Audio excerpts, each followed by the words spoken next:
Hey, what's up, everybody? It's Castro from DMW Comics, back from my little 2-week hiatus due to health issues. But we're here today with Fish Lee and Greg Moquin from Sierra Nova Comics. And we are going to be hanging out and talking about Knightwatch. If you guys don't know what Knightwatch is, you're living under a rock. Yeah. A very little rock. Very boring rock. It doesn't get cool info. Yeah. So let's just jump right in. If I can get it to jump right in. All right. You guys funded, and that is freaking awesome. Yeah. And 50 backers. With 50 backers. Yeah, that is pretty good, man. Yeah. So, you want to look, guys? I'm going to watch the video. Okay. 40 seconds. 40 seconds? Well, it's like 45 seconds. Yeah, it's 45 seconds of my life I'm willing to spend. All right.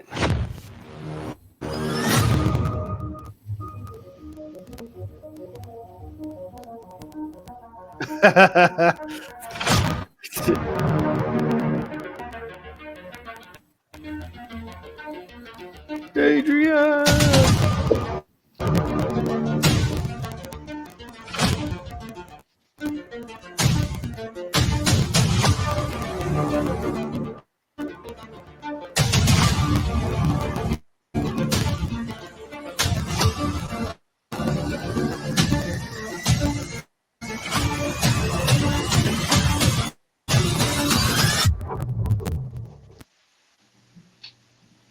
Very to the point. That came out really cool. Yeah. Very cool. And I like the design. I like the design because it's something recognizable but unique in itself. Mm-hmm. And I think that's really cool. You know, it's good to have those kind of elements because people can relate to them and be like, oh, okay, yeah. He's got a little Batman, a little Green Arrow, a little Daredevil. He's got it all. Yeah. And I love getting to see him start out with like homemade gear, like, you know, stuff you can put together. Because let's face it, none of us get into this without fantasizing at some point, you know, like what that would be like. I'm only drawing comics now because I realize I never look good in spandex. Like, we get into this with a certain imagination. So we've all thought about it. And, you know, getting to see somebody act that out, that's just fun. I just love it. Yeah, I started gearing up for something like that, and then I got fat and old, and then you know, and this never happened. I didn't want to be out there, Grandpa Avenger. Yeah. So you whippersnappers, you put that down. You stole my Scrabble piece. Tell you what, can I tell you? Yeah, that is funny. Okay. So, tell us a little bit about Knightwatch, Greg. It's a comic book. Wow. So it's an MMA fighter. He retires after one last championship match, which he wins. And then he basically gives the belt up and just lives the life as a vigilante because he's trying to avenge his best friend's death. And this is one of the guys who he believes did it, right? So he was gonna just be what I do when I write a comic is make characters and don't give two shits about them. And then Dylan comes in and he's like, we're gonna keep this character. It's like, all right. So he's gonna be like a recurring character because he is pretty cool. And I asked Fish, like, yeah, gonna need like another art print, and he drew that in like 5 seconds. So I was like, I'm gonna need more of these at some point. I was doing it. I was like, you know, well, if we do like a mug shot, that'd be cool. And I was like, but if it's a mug shot, it's probably going to be after Knightwatch got done with him, so he doesn't look as pretty as he does in the book. But you know, there's been time for swelling and bruising to kick in. Yeah. So piggybacking off of that, Fish Lee did the art for this book. And what was your favorite thing about doing this book? My favorite thing was the things that pissed me off the most, the things that really challenged me. Like when I read the script and I was like, oh, it starts out in a stadium. like packed full of people. And I can't do anything like halfway. Like I can't just, like put a couple people in the foreground and like put a caption that says it's in a stadium. Like, so I was like, okay, how am I going to do this? And so like I plotted out an entire stadium. I have a flat stadium that I can bring in and put in perspective and then plot everything off of that to design the whole thing. And then I made my own brush with like 100 different random people in it so I could fill the stands in relatively quickly. And it really challenged me down to like the MMA fighting because I didn't realize how much I have studied like stage fighting and stuff and like comic book fighting where you reach all the way back as far as you can and all the way forward with that punch. You cannot do that in MMA. You'll get killed.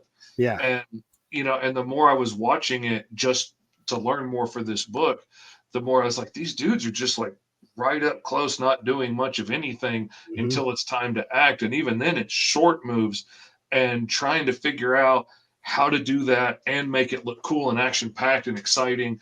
That was a real challenge. Like I had to watch a lot of MMA fighting and things like, okay, where can I put the camera? They can't. And Yeah. how am I going to show the motion and stuff? And it was really challenging. Pissed me off at some points. I was cussing him a couple of times, but I it love came this. out amazing. I just loved it. That's so funny. That's totally not Joe Rogan. I know. That's what I was like, dude, that's hilarious. That's Ro Jogan. That's who that is. Yeah, there he is. But yeah, man, that's really awesome. And back in my younger days, I like to fight. I used to like to fight a lot. And so I always laughed at comic book fights because, like you said, you can't do that for real. But this one looks relatively, genuine as far as like the way they fight. Yeah, actually, Dylan used to do Jeet Kune Do. Oh, okay. In New York, and he's like, the fighting in this, like Fish. I'm like, yeah, well, Fish really like watched a bunch of videos. He's like, oh, it's like smooth. It's like just transitioning. I was like, yeah. That's why I have Fish do your art. And that's not to toot my own horn, but that's where you need to hire somebody that's professional and knows what they're doing. Because like I've read a lot of books recently. Like I recently got a book that I was originally tapped to work on, and then they hired somebody cheaper, I guess. And it was hard to tell what was going on from panel to panel. Like things like making sure you know where we are in relationship to each other. How do we get from this area to that area?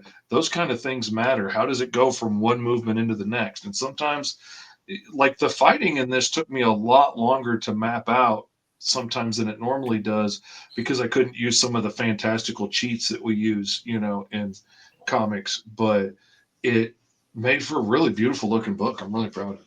Yeah, that's really good, man. Yeah, when I'm working on Bad Wabbit, me and Tommy, we like to sit down, like when there's a environment or a scene or something like that, we will map out the entire like scene. Like book one takes place in the shuttle bar, and there's a big fight, but before we even started with that fight, we had already drawn the entire interior of the shuttle bar.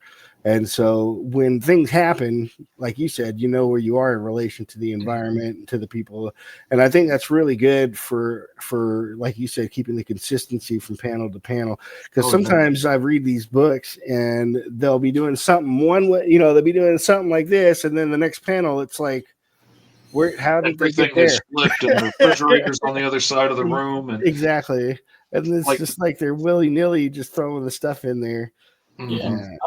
When we are writing, or when Dylan is helping me edit a script, or even Hector, which is the editor for this, we make floor plans. So we have this floor plan creator. So we actually did that with Kenny's loft apartment. So I got it with the floor plan already laid out for me. Yeah. So, and I sometimes especially if it's going to be an apartment that we're going to see a lot from a lot of different angles, I'll draw out a detailed floor plan and put where the rugs are, where the furniture is, where the cabinets are. So when I move that around and stretch it on the ground in the software, I can then see like, okay, this is where the chairs will be at this perspective, and then I'll draw them there in those places, and this is where the cabinets are, and it lets me keep everything super consistent. Mm-hmm. And then, as we turn around and go from place to place, like I know this is where the windows are, that's where the radiator is, and it just makes for a way better looking book. I just use Sims and take screenshots. Works, too. That's actually not a bad idea. I should have thought about that a long time I know ago. people that like built whole 3D, rooms and stuff in 3D software, or like the outsides of buildings. Like one of my clients built the base for his superheroes in like SketchUp or something, and I have that 3D model I pull up all the time and rotate it and then draw off of that image to make sure everything's right, because it's got real complicated curves in it and stuff. Heck yeah, dude. So Greg, walk us through some of these tiers so people can know what they can expect if they come to decide to back this, which they should. When they come to decide. When they come. When they break down and realize they've been a fool. Yes. So the $6 PDF tier is just a PDF with a comic. That's all you get. Once you get the add-ons, which I don't think that many people got add-ons. There's the $15 one, which is a heavyweight champion award tier. That's the physical and digital copy. Justice in the Shadows, which is the art print, which is one of my favorite scenes in the comic.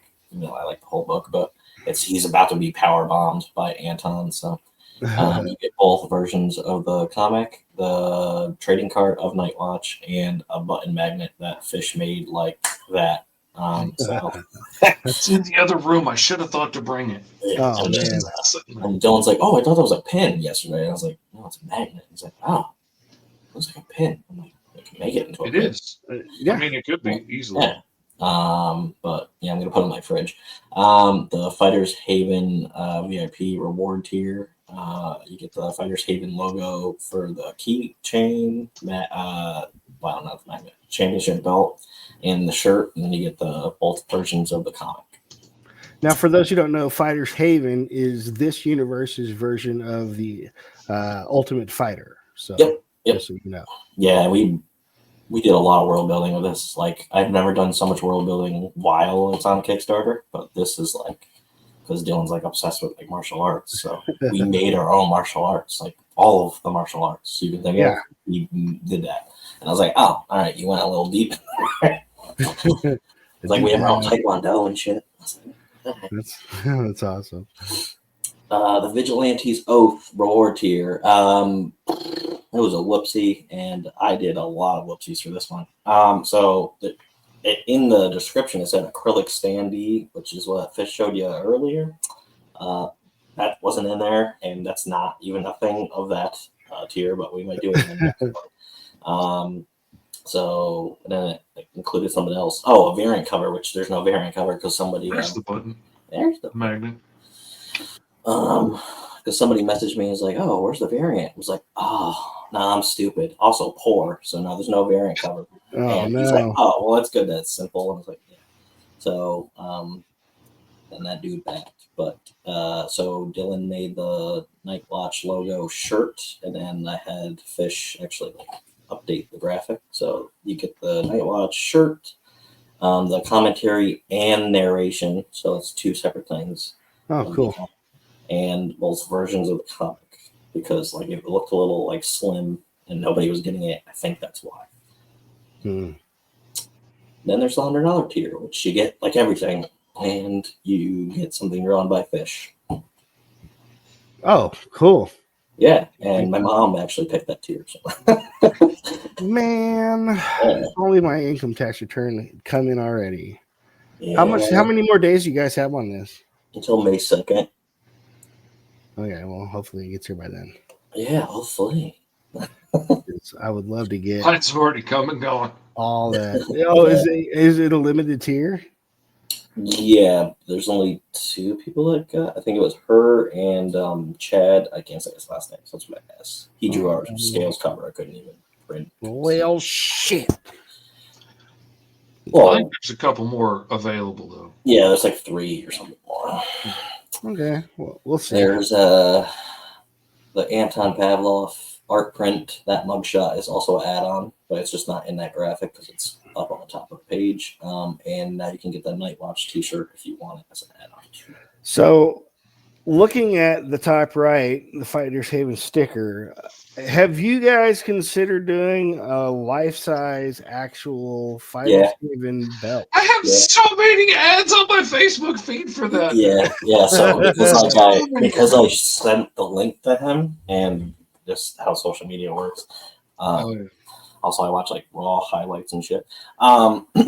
It's like, oh, you can make your championship belt. And I said, all right.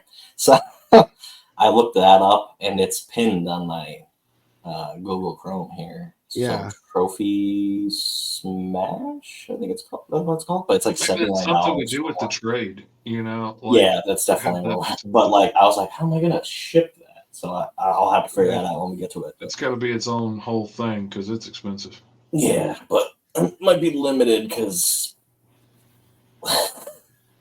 So I have to ask because this last one was my third funded Kickstarter, even though I've done 4. The third one officially didn't fund because I didn't put enough time into it. I didn't promote it very well, but I always see these. You got the cash goal, right? And then you have the stretch goals for the different cash levels past the actual goal. But what is the benefit for backer goals? Because I know there is like a big difference. So there's a blog that Travis just wrote, but like I've already been doing this before that. So there's this like backer goal thing. So people mark like you get 25 backers and you unlock a PDF comic. I have a million of those, but I don't know where they are. So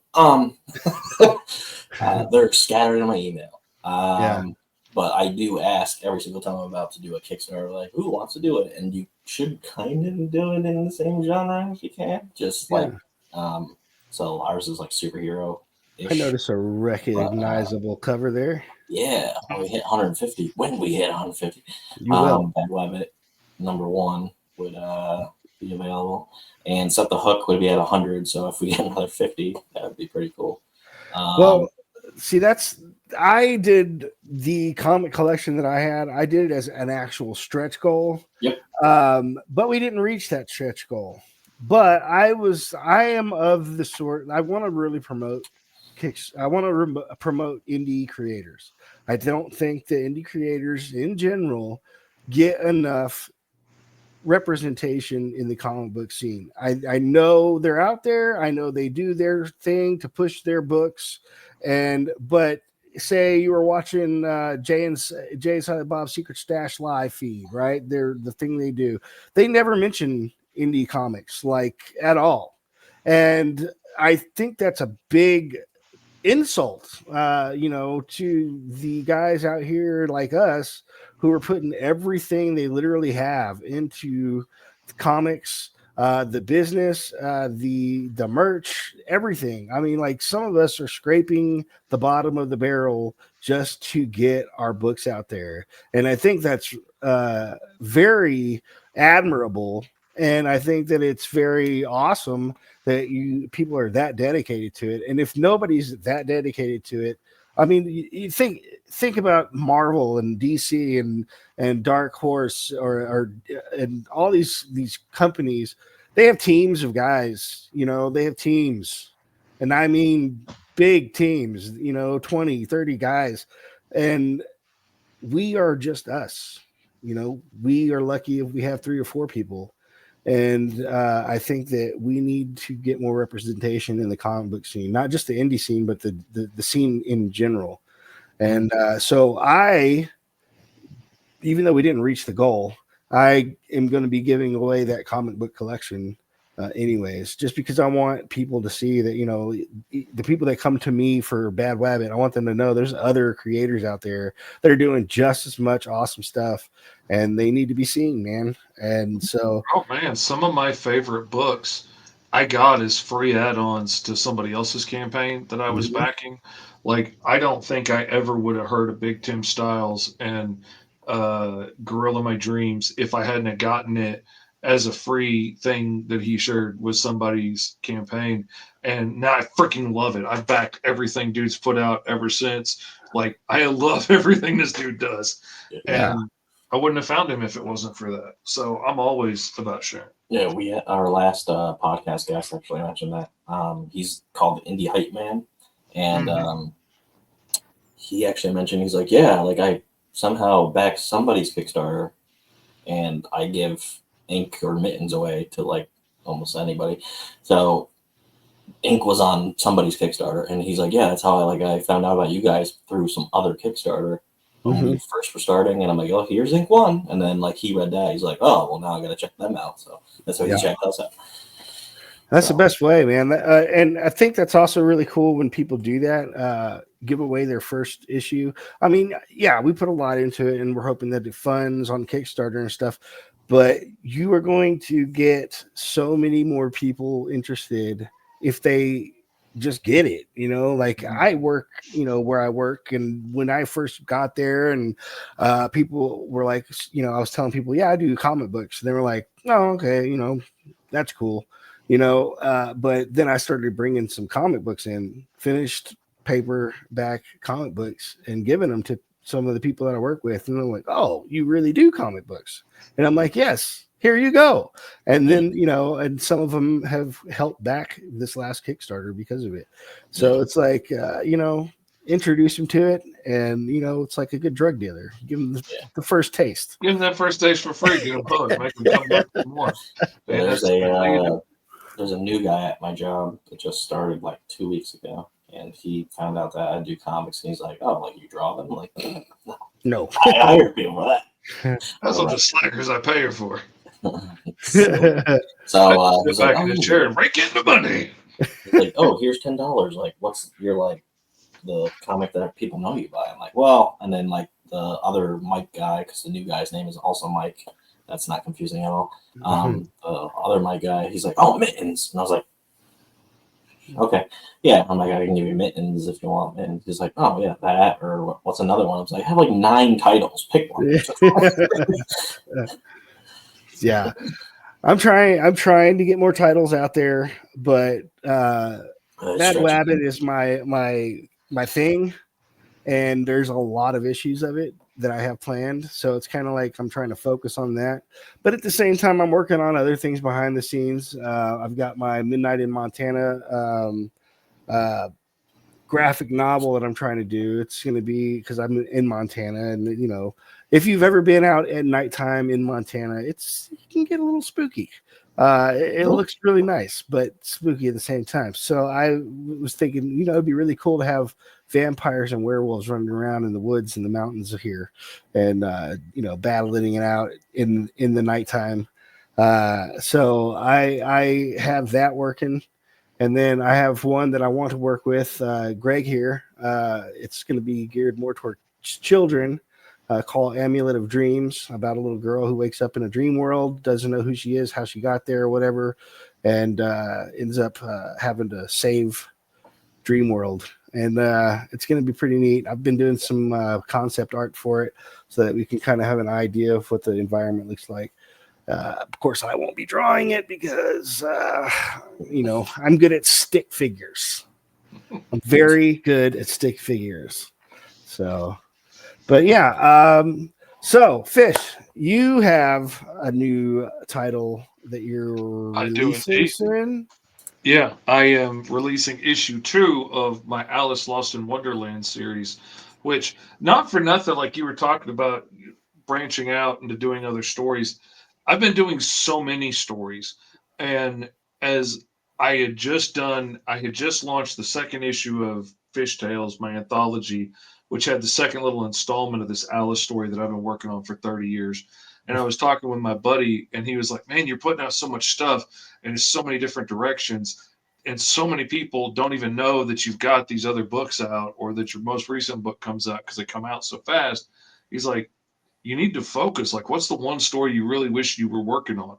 And I was like, honestly, it's this one, because this is the one that I've been putting together for 30 years. This is the one that I did everything to get into comics was so I could tell this story. Yeah. And then he's like, well, why aren't you telling that one? And then it hit me. If I'd been brave enough to do this story 6 years ago when I started, I could be 16 issues into one book instead of 16 issues into like 5 different books. Yeah. Or if I just worked on this instead of doing everybody else's books like Greg's, then I could be like 100 something issues into it instead of 114 issues into everybody else's books. And now I'm kind of kicking myself, but you live and you learn. Yeah. But Absolutely.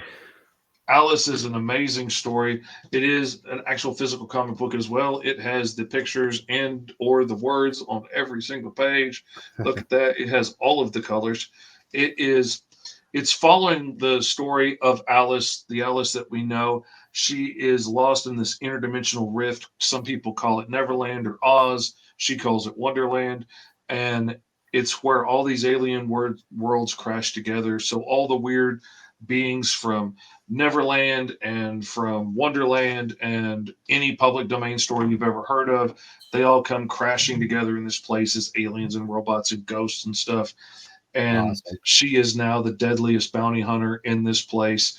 And she has the Tin Man by her side, following her along, trying to keep her out of trouble. And the broken hilt of the Vorpal sword on her hip that lets her cut through reality and go wherever she wants.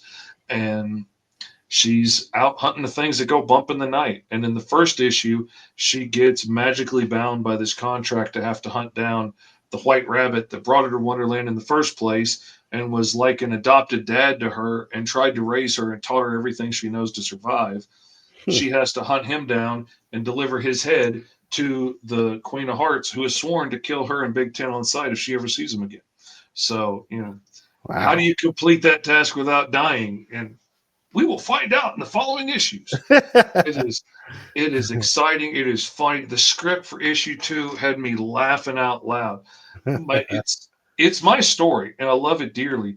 But I brought on my buddy T.S. Luther, who's been editing for me, and I've been illustrating for him, and we've been working together a lot. He's a really talented writer. He is.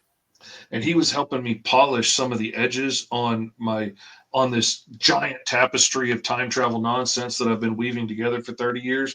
And as we were talking about it, I was like, like these are the points I want to hit. You just want to write issue 2 for me? Because he's really talented. And he's like, you don't mind? I was like, yeah, I'm not that precious with it, man. Go ahead. So when I got the script back, I was laughing out loud. I got a little teared up. And then at some points I was like, hey, wait a second. What if we add this little bit that I used to do with my kids in here when, because it bounces back and forth in time. So we get to see Alice as a little girl, being led around by the white rabbit and him teaching her how to survive and where to go and where not to go. And then we get to see her in the future now trying to find him and hunt him down. And it's good stuff, man. It's exciting. I don't want to give too much away because there's juicy stuff. Juicy stuff. I know that is like one of the hardest freaking things when you know the story's good, but you haven't told it yet. And people are like, so what it's about? And you just start going into it. And then you're like, wait, no, I can't tell you about this. I can't. Because you want to be like, oh, and there's this bank job and there's this love triangle. And then the hero gets killed. And it turns out it was a switcheroo. You want to tell them all the good stuff, but you can't. So, you need to go check it out. GoMrFish.com. We'll take you to the pre-launch page. You can sign up right now and be notified to go live May 6th. So be ready, Freddie. Be out there. That is going to be awesome. That sounds like a great story. I mean, jeez, I've got a Tin Man and a White Rabbit, but they are completely different from yours, I'm sure. And they all are. That's the thing. Like, I could give Greg the kernel for this story, and he would tell a completely different story with the same idea than you would, than TS would on his own devices, or any of our friends. We would all tell our own unique version of it with our own ideas and our own histories and stuff woven into it. Yeah. Like, I've had 30 years working on this, and like all my struggles of like becoming a father and adopting my kids and all of this stuff, all of the drama and tragedy and stuff that we've been through over the years is all getting woven into this story. Yeah. And, you know, my issues with my dad and my struggles raising my kids and stuff, it all comes out and gets laid on the table in these books. It And then does. you It have all does. kinds of time travel, bounty hunting nonsense too, which is fun.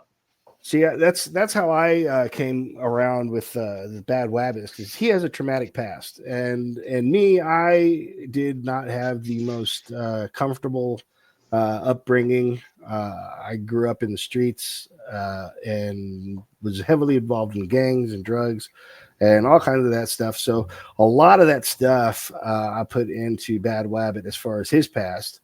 And so a lot of the stuff you see him go through is something I have either witnessed, experienced myself, or in some way, shape, or form loosely been through. So it's gonna be an emotional ride for me, especially. I remember writing book 3. I had to step back and wipe my eyes a couple times because it got a little too close to home. But if you're not writing something that's that emotionally involved, if you can't get somebody emotionally involved in it, then you're probably not writing a really good story. You know what I mean? So it's good that, you know, people go through things and can relate those to their comic books, and hopefully there's other people out there that can relate, and those are the people that you're looking for, you know. So that's going to be a good story, I think, all the way through. Greg, you've got Knightwatch. You've got Alice coming out. I'm going to be doing book 5 of Bad Wabbit soon. That's going to be another doozy. It's going to be a very heavy trip. No pun intended. Or should I say pun intended? So anything you guys want to do as far as like, oh, I have a question. Anybody here still get teary-eyed when they watch Endgame? I was talking about this earlier. Endgame, for whatever reason, I believe was the pinnacle peak of the Marvel Cinematic Universe, and nothing after that really seemed to matter. What is your opinion? Nothing after it matters, I think, is a little harsh. I mean, have the same emotional impact of that. Maybe not right now, but they had what 10 years to build up to that emotional impact. True. Like that's a long time of building the tension and the excitement and like laying the groundwork and seeing like the hammer move in like 5 movies ago or Oh whatever, my and gosh. then that was freaking epic. It Like I was. mean, that was amazing. And the new movies and stuff, they haven't had the chance to build that up, but I can't compare them to that. I'm trying to compare them to the early movies and, you know, how did they feel? And, you know, was it fun? Did I enjoy it at the theater and stuff? And, you know, Iron Man was a little bit groundbreaking with the way they did it and the CGI effects and stuff. Mm-hmm. But still like, and I'm trying to be careful not to judge things against that, but like how much did I enjoy the movie? Did I, you know, that's what I'm going with. Not like, oh, this is an epic tale, because they can't all be an epic tale. They can't just keep climbing up the mountain, because eventually you run out of mountain and then there's just nowhere left to go. Like you can't just keep building upon that. I mean, I think it was Thor. Which one was it before Ragnarok? Oh, that one Oh, sucked. If you yeah, ask that's me. what I'm saying. So, like, yeah, you're right. They can't all be powerhouse, awesome movies, but you're right. We have a whole new slew of heroes coming into the MCU, and they have to have time to build up to their epic point. You know, it's a whole new generation of people watching these movies. We grew up on Toby, you know, on as Spider-Man, and while I do think Tom is doing a really good job as Spider-Man, very, very good. But I still like to go back and watch those Toby movies because that's what I remember. I you know, Green Goblin, See, that's the Octopus, thing. I think they Octodocto. all were like the superior Spider-Man in certain degrees. You know, like the first one I think really nailed the the uncomfortable nerd aspect of Peter Parker. And I think the second one really nailed the like smart Alex Spider-Man, like really got that smart ass that cares Mhm. really well.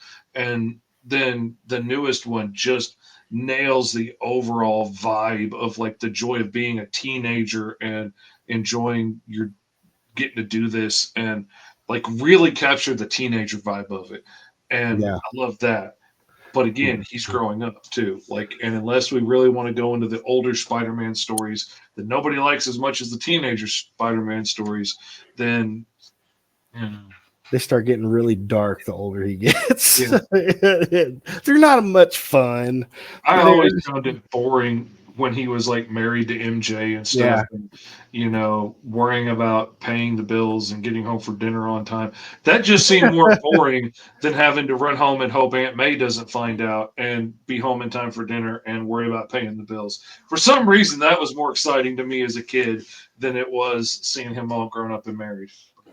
Yeah. I mean, I completely agree. I think it's different as far as like when you are young, watching him be young, because I used to sneak out. So, you're trying to sneak back in without getting noticed. And I could relate to that. But when you're a young person, seeing him go through adult situations, like you were saying, trying to I please couldn't his wife relate to that somehow. Yeah, you like I can't relate could to that. now. Yeah, I can now. Or But having your wife resent you because you're not spending enough time with her, even though you both agree what you're doing is important, but she can't help but get her feelings hurt. Like, that's an understandable thing now as a grown man. Like as exactly. a kid, that I that just seems selfish and stupid and boring. I'm just like, why is she bitching so much?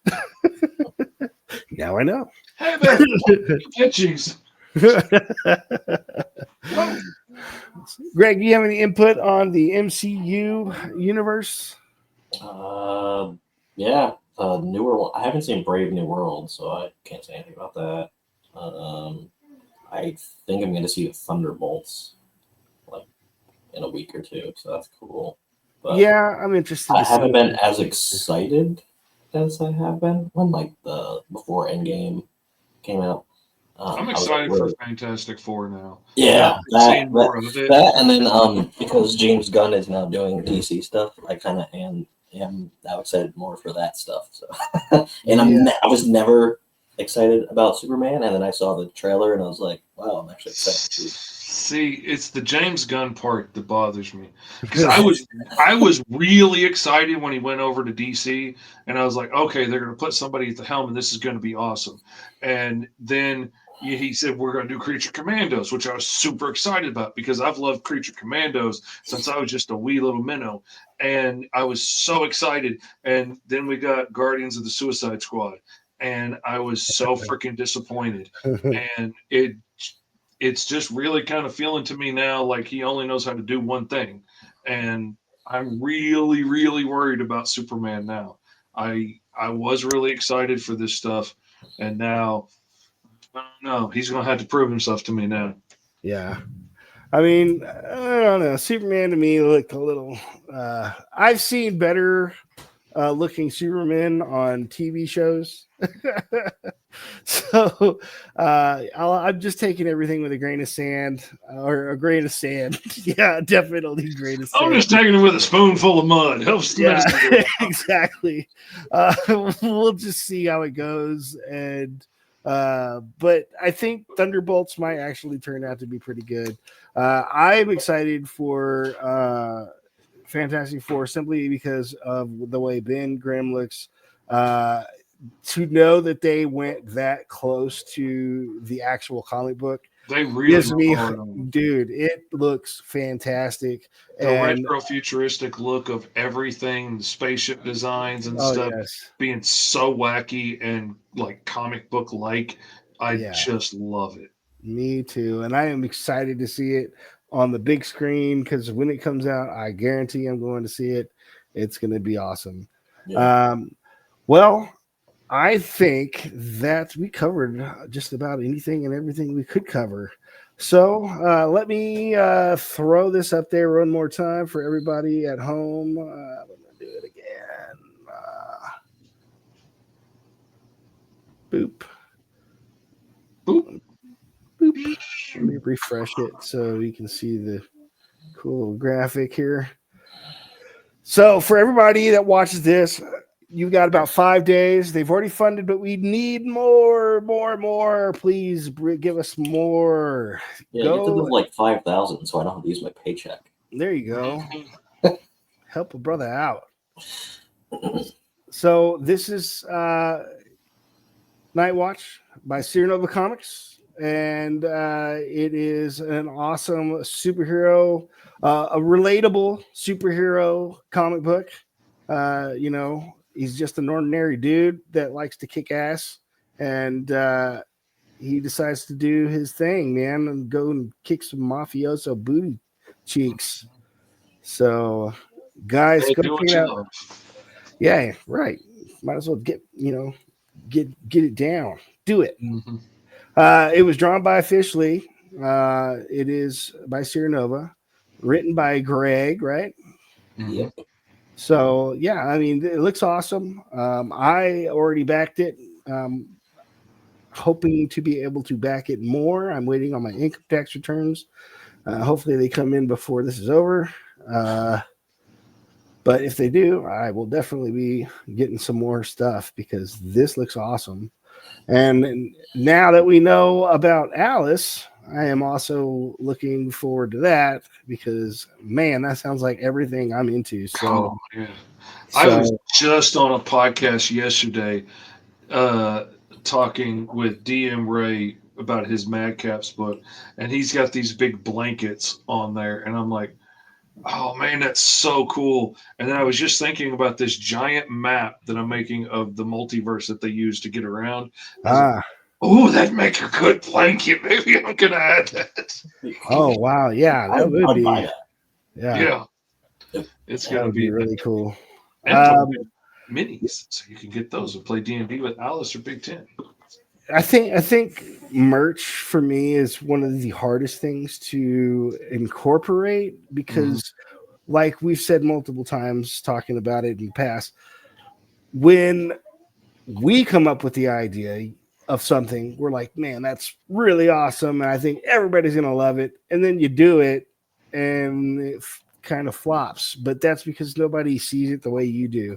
For example, my coins that I've got, they look awesome. I love the hell out of them. I sit there and play with them in my bed like superhero, like I love the freaking hell out of them. But unless you get your hands on one and physically see it to begin with, you're probably not going to be that monetarily invested in it, wanting to get one. So when I first did those, I was actually handing a few of them out just to kind of sweeten the deal and show everybody what they were like. But once they got a hand on them, they were like, man, this is awesome, So it's hard, man. It's hard, merch wise. They would sell it at Comic-Con. Oh yeah, absolutely. Because people could come up and actually touch them and see them. Yeah. Also, we sometimes just get like random things from people. Like someone was dressed up like a character from Fallout, and they gave us like Nuka-Cola like bottle cap, and that's in our cash box. Like I'm not ever getting rid of that. That's really cool. Yeah. So, yeah, there's that, and then there's a like Mandalorian coin, 3D printed coin, and that's also in our thing. It's just like chilling there. So that's why I got the stuff to do these, because I got one of these magnets from Dean Haspiel for COVID Cop, and that thing has been sitting on my fridge ever since. And I look at that thing every freaking day, and I'm like, you know what? I want Alice to be on somebody's fridge, constantly reminding them to go check and see if there's a new book out right now. Absolutely. Because like I see it and I use it all the time. It's holding a picture of my grandkids right now. Heck yeah, man. See, I got a toxic pig magnet on my fridge, but I think they look great. I need to get a new design because I have done just about everything you can with that design. Stickers, magnets, pins, just, you name it. I put that design on it, but something about Toxic Pig with his gas mask on, riding a nuke, like, that one movie. I can't remember what it was. I think it was like A Boy and His Dog or something like that. Very old movie where the dude rides the nuke, and so I was like, dude, that'd be cool to get Toxic Pig on a nuke, you know. So I mean, it's cool, but like you said, some things sell better at cons than they do on Kickstarters, and you just kind of gotta eat it. But yeah, I've done good with the acrylic figures, better than I thought I would at cons. But like you said, people can see them. I'll have some standing up, and I'm really looking forward to having like the whole crew made out of these guys, so I can just literally pick them up when I'm explaining it, be like Alice, and tell the story of her, and then and she's followed around by Big Ten, and just be able to show it to them and stuff. I'm looking forward to that. Having all the characters. It's gonna be awesome, man. I got high hopes for the rest of the Alice thing, you know. And Knightwatch is looking pretty good. I can't wait to get that one. I'm gonna read the hell out of that. I might do that acrylic standy thing for the ink Kickstarter, because I'm like, after this, I think I'm going to be building on Kickstarter. So. Yeah, that's been a big learning curve for me, is just putting together Kickstarters after Kickstarters and trying to figure out what looks good, you know, what catches the eye. And I've seen stuff on other people's Kickstarters like, ooh, yank, I'm gonna do that. Because but that's fine. One of my favorite creators, dude, that I love, Charlie McElvey.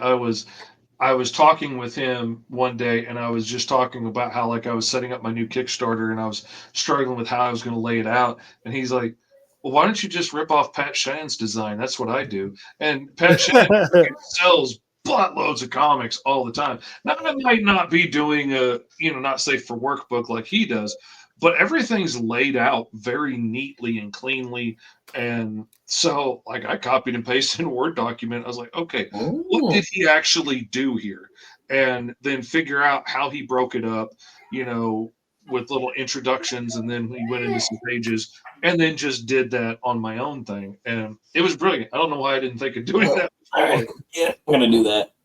He's like, I got to go. I got something to cover. This is for the trade for ink, so I want it to do well. So. Yeah, and that's the next one's going to be for Bad Rabbit. It's going to be a trade. It's going to be books 1 through 5, hardcover, and I want to make sure that one does well, because that's going to be like, this one was kind of make it or break it, because I've already lost the last one. Like, I failed to fund, so that's why we did 3 and 4 on this one. But as soon as the comic books come in, I've got stores that are wanting it, and they want all 4 issues. And I want to be able to do books 5 and do the trade, because I'm going to be hitting up big bookstores, like not just comic book stores, but like bookstores. Oh, the trade will be a lot easier to get into places like that for sure. Yeah. So we have a Lewis and Clark library right down the street, and they have a whole bunch of comic book stuff, but it's all trade, hardcover. And they don't do, paperback or whatever like that. So I'm gonna definitely be trying to get it in there. Around town, we have a bunch of those free book little things where you can go and find a book that you like and take it, and people put them in there. I want to try and put some in there, and just get it out there. So it'll be cool, man. I think we're all on the right track, and we're all destined for greatness.